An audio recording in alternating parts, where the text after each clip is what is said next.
the story of Prophet Solomon, peace be upon him, and the little bird.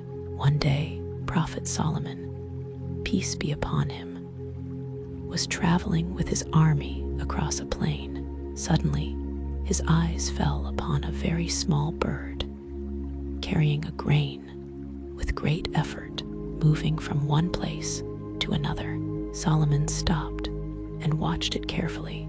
The bird reached a dry tree where there were no fruits or food. It placed the grain there and sat quietly.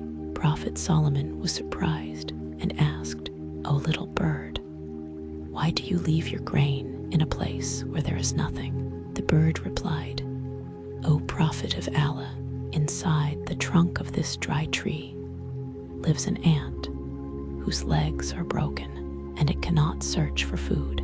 Allah inspired my heart to bring it sustenance every day."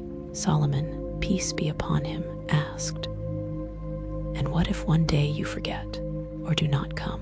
The bird answered, "I know that if I do not come today, Allah will find another way to provide for it, for he never forgets any of his creatures." Prophet Solomon smiled and said, "Subhan Allah, how Allah shows his greatness through the smallest of his creations."